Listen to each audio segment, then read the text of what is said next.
Okay, so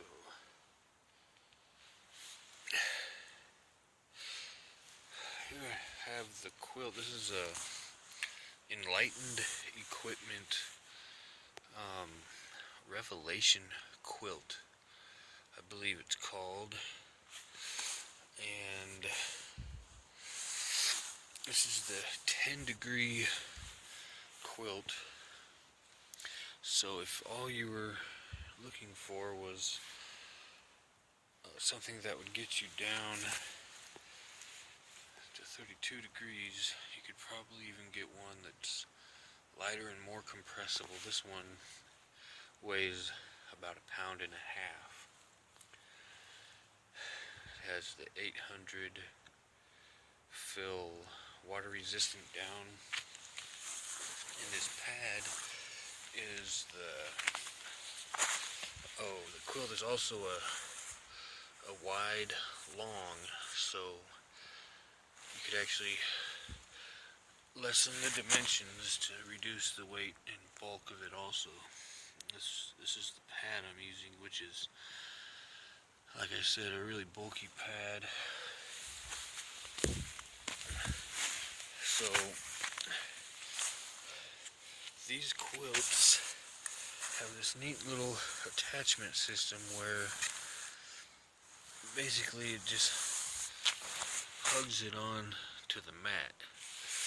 And the foot box has a couple snaps right here. Zipper that zips all the way down to the bottom. And so, I mean, it's not airtight. Some air can come out there. It should have a baffle here, in my opinion, at the end to keep any kind of air from being to move in and out, but it doesn't have that.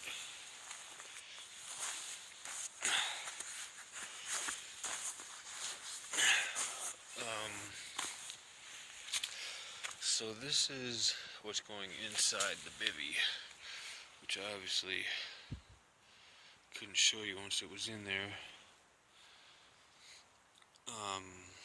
This, the reason I have this one for 10 degrees is because, if I'm in my hammock or doing anything in the really cold weather, I want to be prepared. And the way that it unzips, if it's too warm, I can just unzip it and don't have to worry about overheating.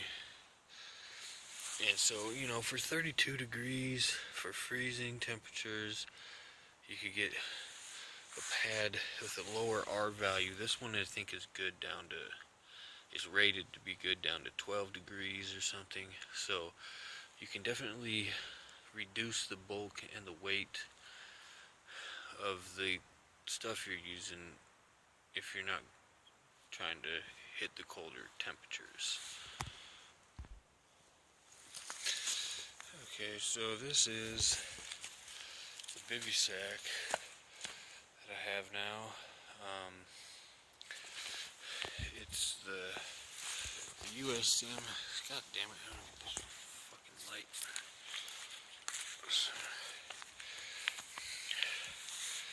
It's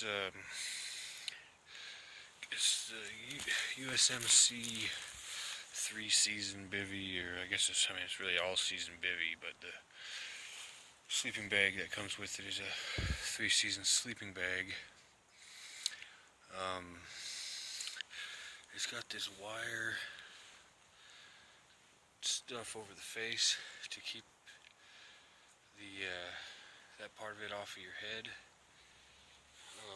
I think this is the one that Marines are using presently, or at least it was the last time I knew anything about it. But it's a Gore-Tex, and using a tarp instead of a bivvy sack would actually, to me, seem a little bit more practical. The thing about the bivvy is it is going to be another layer between the heat that you produce from your body and the insulation in the outside, so it'll actually increase your warmth. But in my opinion, a sil nylon tarp, and you can grab a couple sticks, or if you have some trekking poles, prop either end up, would actually be lighter weight and in some ways better alternative than to just sleep in this bivvy. It would also take up less room. They're be more compactable if you get like a 10 by 12 or 11 by 11 tarp sil nylon. But anyway, so this is the bivvy sack with with the sleeping gear inside of it. You'd probably also want to make sure that you have something for keeping your boots or whatever else. If you have a different stuff sack for the compression stuff sack or something for the quilt, you could throw your boots and whatever else in there. But anyway, so that's that.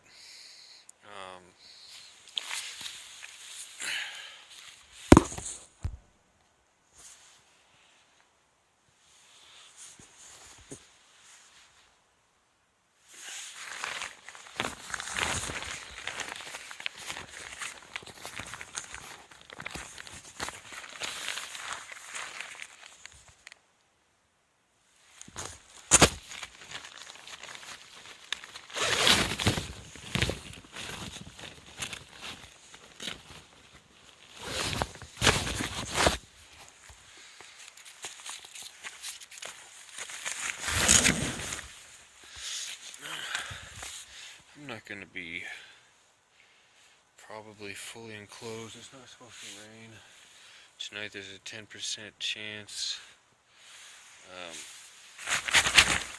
but I do expect to be over warm with this combination.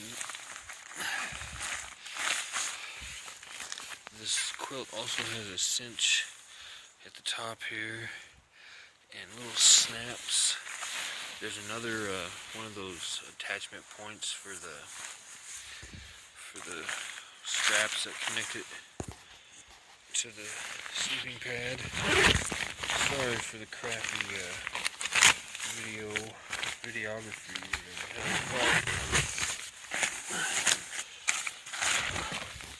It's got this other one right here. This one is different. It's adjustable, so you can position the tension on the upper one how you want it. And then there's a couple snaps right here that you can snap behind your head and then cinch this down so it's all tight up against your neck. Now, I have no thermals on. I'm gonna just be wearing my t-shirt and my thermal ball hoodie, which I expect I'll be probably having to take off at some point and end up probably using it as a pillow, and my t-shirt. And I'm sure I'll be plenty warm in here. This little zipper right here,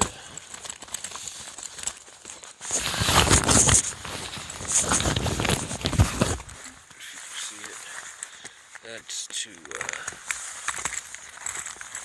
let the screen is right there in case you don't want to vent, or if it's not actually raining or whatever. I've not actually used this bivvy sack yet. I just bought it to replace the older one I had, the woodland camel one that comes with the MSS. I think I bought this for $70 on eBay. But if you really want to do the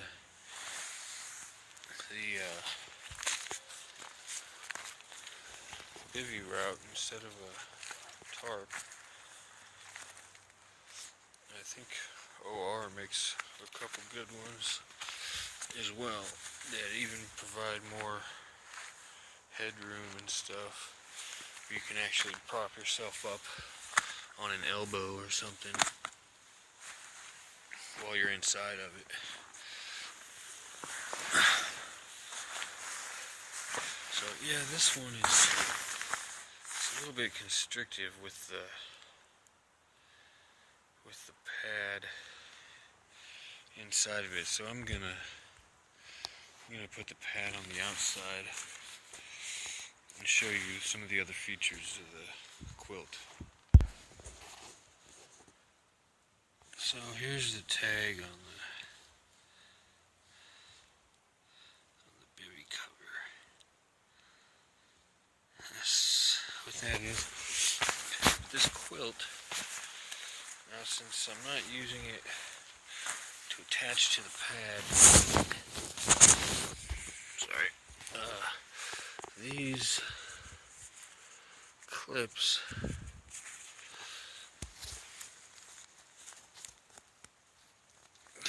Jesus Christ, I can't hold this phone and try to do all this crap at the same time.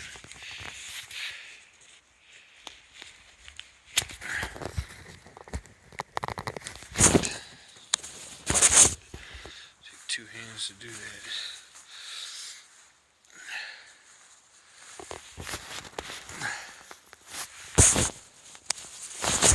So anyway, I just disconnected it, and these will now plug straight together, which is pretty cool because it basically does the same thing. Still be on top of the mat, but since it's not going to be directly underneath me,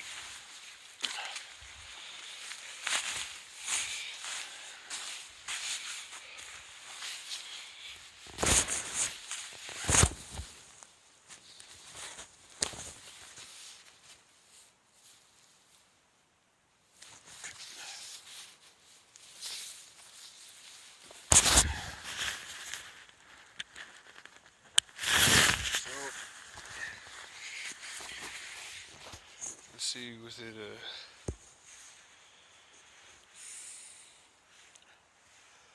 cinched up like that, it's just, the bottom is a little bit open, but I'll be on top of the pad, so it won't matter.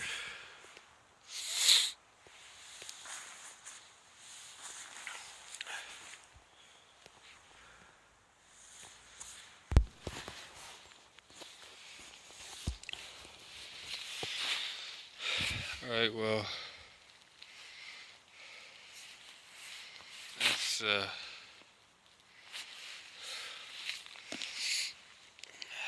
that's better. The reason I had it inside the bivvy sack obviously was because that way I wouldn't be able to slide around and fall off the pad or whatever, especially when you're in something like this bivvy sack where it's kind of slick a little bit. But anyway, so I wanted to use the tarp, but on the thread it was specific mention of the bivvy, so I think what I'll do is I'll do the tarp tonight. It's supposed to be 25 degrees or something tomorrow. So, and then I'll do the bivvy tonight and the tarp tomorrow, so an accurate comparison can be made. But anyway, so it's Christmas Eve, and I guess it's time to go to bed. Good night.